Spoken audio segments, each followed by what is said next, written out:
come to America. Great grandfather? Yeah. 佢都佢都佢話，人家阿老王啊，佢個啲少呢有一片咯，佢個都安狗啊，佢嘅咯，佢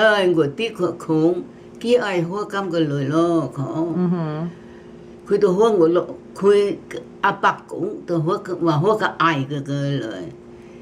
阿伯公咧，佢就喝個愛過去，喝個愛過個發嘅，喝個個愛嘅個佢，聽到誒會把啲發嘅，喝個個愛嘅個佢就對佢喝個老爺啦，喝個佢力發達啦，喝個來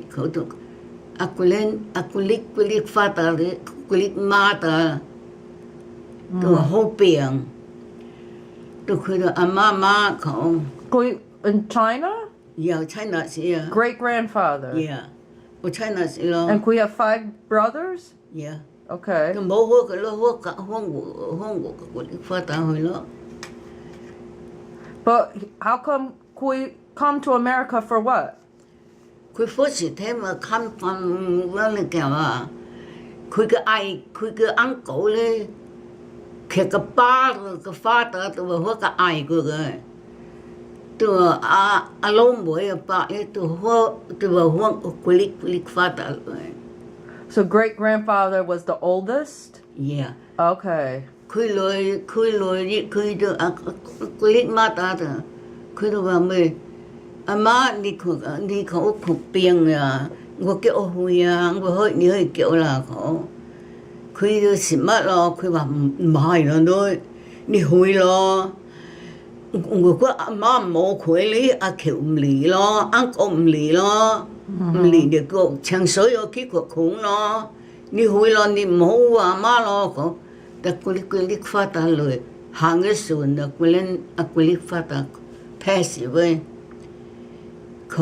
Great grandfather passed away? Mother pass away. In China? Yeah, it's China. Okay. 佢行順來，佢咪來，佢落橋來了，買包機，啊橋開來了，買包機，就對住上官咯。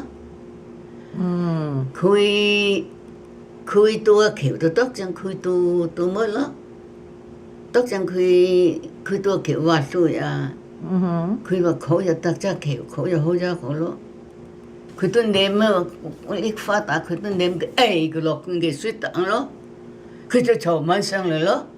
佢嘅水檔已經10歲，10不歲二個啦嘛。 Who young Kui in there? 佢佢個uncle咯。 Why? 佢話佢都佢話佢要好佢啊，佢話佢要逼佢啊，佢唔中意啊，佢念佢落佢跟佢雪檔咯，咁咪嘈咪聲嚟咯。當時咧，因為你問你開我嚟嘅啦，問你先正我先嘛，佢咯，佢咪就佢就落橋就我買包機咯，咁你佢就丟翻個雪茄褲咯，丟個雪茄褲佢就寄開間咯。Yeah，佢就寄我去屋拍開間，開間以上官咯。 Oh, Kui opened a laundromat? Yeah. Oh, but he was in where? California at first?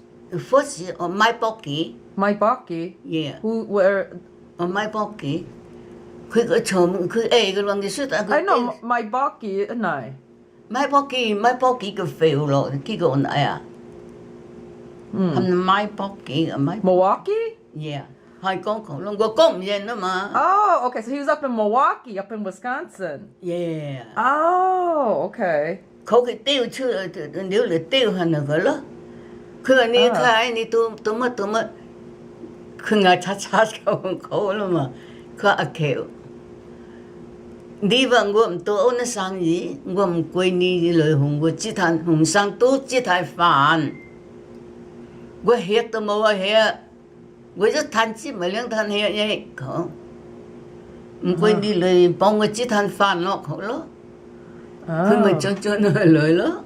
So great grandfather then came to Oak Park by himself. Yeah, he come by himself. Oh, and where did great grandfather? So his great grandfather had 5 brothers. Yeah. He was the oldest, so he came here. Yeah. Where are the other 4? In China still? Yeah, 佢咪好晒hình ở rồi đó Oh, okay.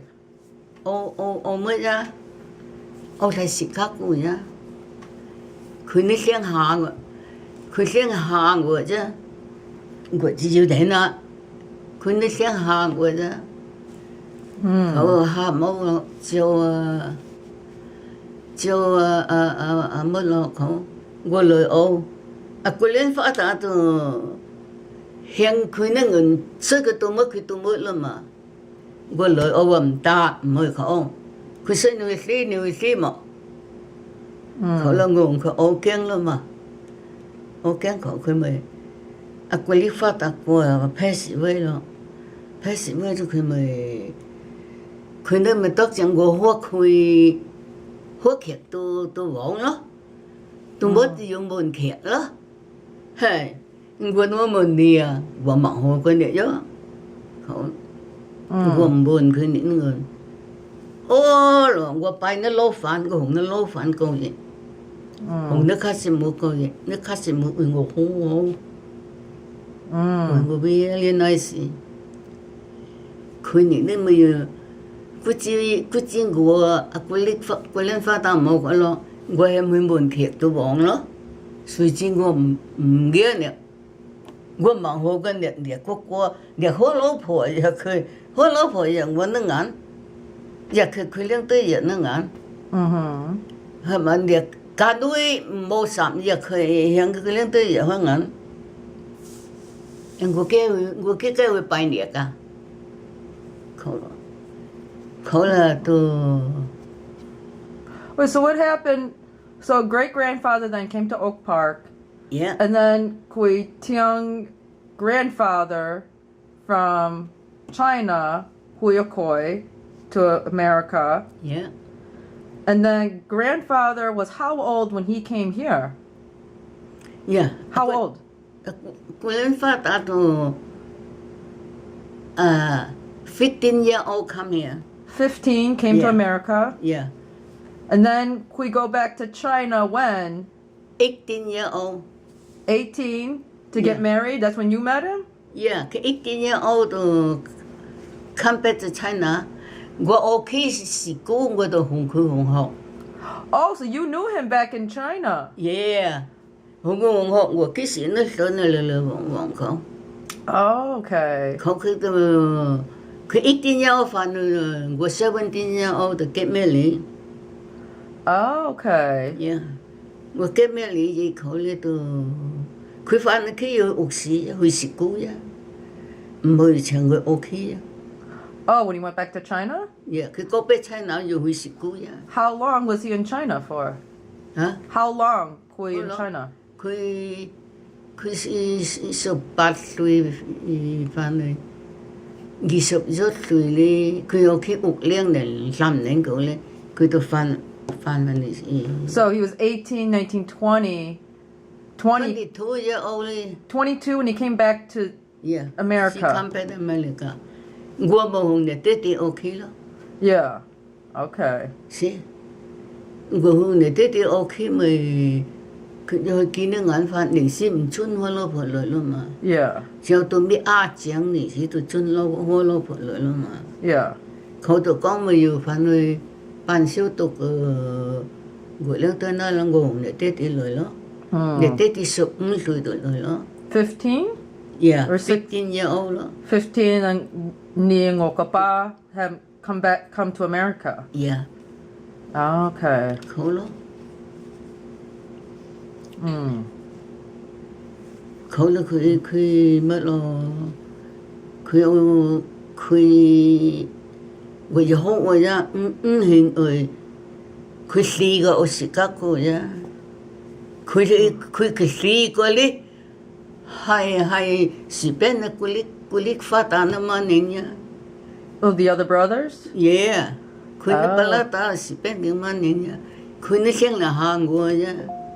像韓國都得個，安尼我唔佢唔個阿女，你看我那眼幾間我會拜你噶，我一名好過你，你幾間我就會紅一年佢都不死啊，係啦嘛，看我咪唔乜佢咯。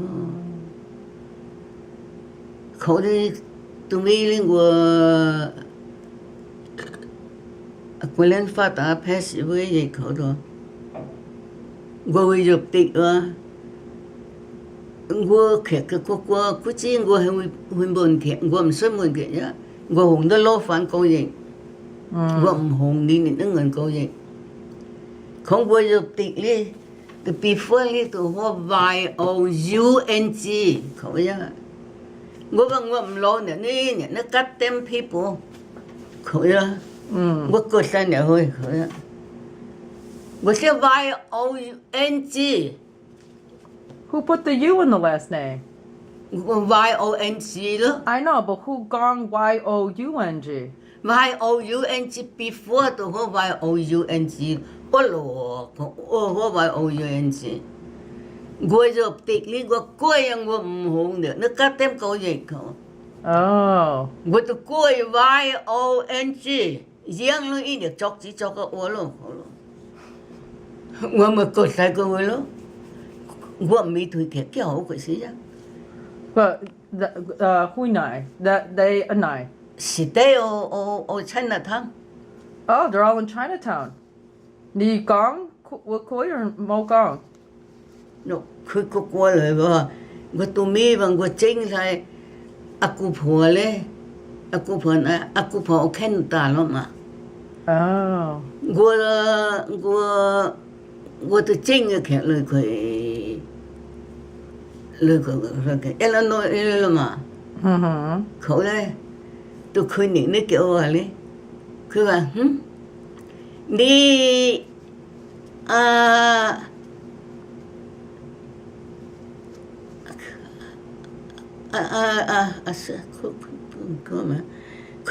khơi lời bà hama si công ăn bố lo hành tố ăn bình gì ăn khẻ lời à bây giờ hama đàn với si công giờ hama si công ăn bố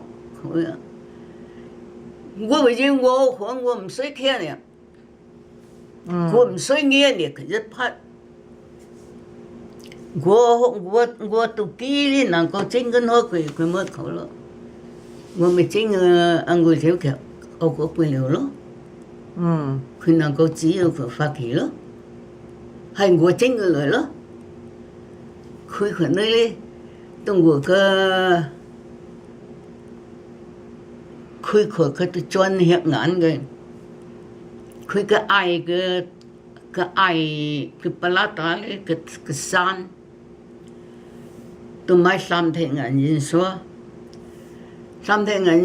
佢個兩個，佢連個兩愛死，有個老死有個硬死，佢個老婆，有個對有個女，佢咪người nó。佢連個死佢講佢想吃佢的眼，佢就話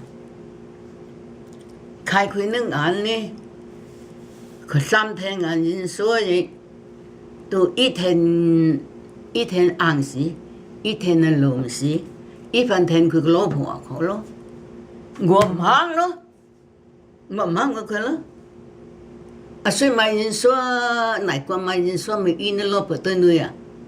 所以買人說一爸一媽，我唔得，